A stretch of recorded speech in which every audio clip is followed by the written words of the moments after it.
Mobile থেকে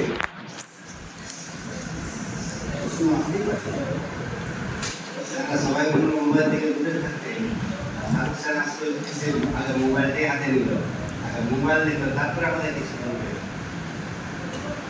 মোবাইলটা শুধু ভালোর ক্ষেত্রে খারাপের ক্ষেত্রে দুটোই ব্যবহার হয়।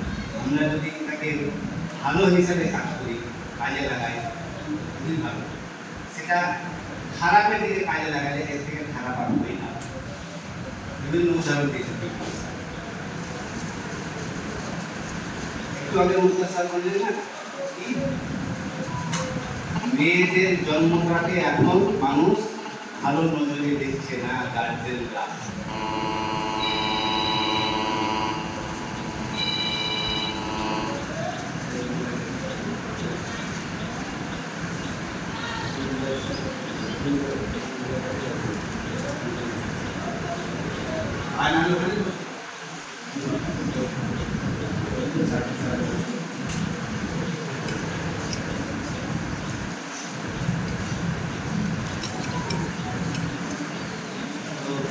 মুক্তার স্যার বললেন যে আমাদের সমাজে মেয়ের জন্মটাকে ভালো নজরে নেওয়া হয় না। তোমরা মেয়ে তো সেটা প্রমাণ করে দিতে হবে না যে মেয়েরাও সব করতে পারে। এটা প্রমাণ করতে গেলে এই আজকে যে প্রোগ্রাম অ্যাম্বিশন বিফোর অ্যাটেনশন, অ্যাট্রাকশনটা তোমার কি হবে? তোমরা মেয়ে জাতির কলঙ্কটাকে মুছে দিয়ে তোমরা মেয়ে জাতির উজ্জ্বল ভবিষ্যৎটাকে সবার সামনে তুলে ধরার জন্য তোমাদেরকে যা যা করতে হবে, কিভাবে করতে হবে, কি করবে, সেটার জন্য আমরা অর্থাৎ স্যাররা, তার সাথে গার্জেন, বাবা মা 24 ঘন্টা তোমাদের পিছনে লেগে আছে। কিন্তু বাবা মা স্যারদের কথা আর শুনতে ভালো লাগে না, কানের কাছে শুধু ঘ্যানার ঘ্যানার ঘ্যানার ঘ্যানার করে মনে হয়। তো স্যারদের কথাও আর শুনতে ভালো লাগে না, মা বাবার কথাও আর শুনতে ভালো লাগে না। 24 ঘন্টা শুধু কানের কাছে ঘ্যানার ঘ্যানার, এটা খাস কেন, এটা খা, এটা করিস না, মোবাইল দেখিস না, এটা করিস না। স্যার ওই একই কথা, আর বাড়িতে বাপ মায়ের কথা, যাবো কোথায় মাঝে মধ্যে মনে হয়। হয়তো কেন তোমাদের বয়সে আমাদেরও হয়েছে, আমরাও তোমাদের বয়সটা একদিন পেরিয়ে এসেছি। আমাদের এরকম হয়েছে যে একটা সময় থাকে,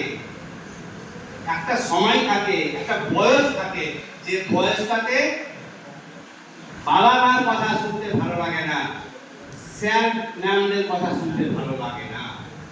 ওই বয়সটা আমরা পেরিয়ে এসেছি। যখন পেরিয়ে চলে এসেছি তারপরে বুঝতে পারছি যে আমাদের ভালোর জন্যই বাবা মা এতদিন আমাদের বিভক্ত। এখানে যাস না, ওখানে যাস না, এটা খাস না, ওর সঙ্গে কথা বলিস না, মোবাইল দেখিস না, এটা করিস না। আজকে বুঝতে পারছি, তখন বুঝতে পারিনি। আজকে যখন আমরা বুঝে গেছি, তোমাদেরকে সেটা বোঝানোর চেষ্টা করছি। তোমরাও আমাদের মতোই হয়ে যেও না। আমরা যখন বুঝতে পারিনি, বুঝিনি, তোমরা যেন সেই না বুঝে সেই পথে চলে যেও না যে পথে আমরা চলে গিয়েছিলাম। অসীম স্যার অনেক কথাই বলেছেন। আমি কিছুক্ষণ পরে আসার জন্য আমি অসীম স্যারের একটা কথা শুনছিলাম যে কেউ একটা অ্যাম্বিশন, লক্ষ্য যদি চিন্তা ভাবনা করে জল তুলবে একটা জায়গাতে 100 ফিট, একই জায়গাতে 100 ফিট গভীরে যদি পাইপ দিয়ে যাওয়া যায় জল উঠবে। আমি করলাম কি, এক জায়গাতে 10 ফিট গর্ত করলাম, জল উঠলো না, ছেড়ে দিলাম। আবার অন্য জায়গা থেকে 10 ফিট গর্ত করলাম, জল উঠলো না, ছেড়ে দিলাম। আবার এক জায়গা থেকে 10 ফিট গর্ত করলাম, জল উঠলো না, ছেড়ে দিলাম। 10 জায়গাতে 20 জায়গাতে 10 ফিট করে গর্ত করে 200 ফিট গর্ত করলাম টোটালের উপরে, কিন্তু জল পেলাম না। কিন্তু আমার লক্ষ্যটা যদি একই জায়গায় থাকতো, 200 ফিট আমাকে গর্ত করতে হতো, 100 ফিটে জল পেয়ে। লক্ষ্যটাকে ওইভাবে রাখতে হবে। পারবো না বলে কোনো জিনিস হয় না, মানুষ মানতে পারে, কিন্তু সেটাকে আমার প্রতিজ্ঞাটাকে দৃঢ় রাখতে।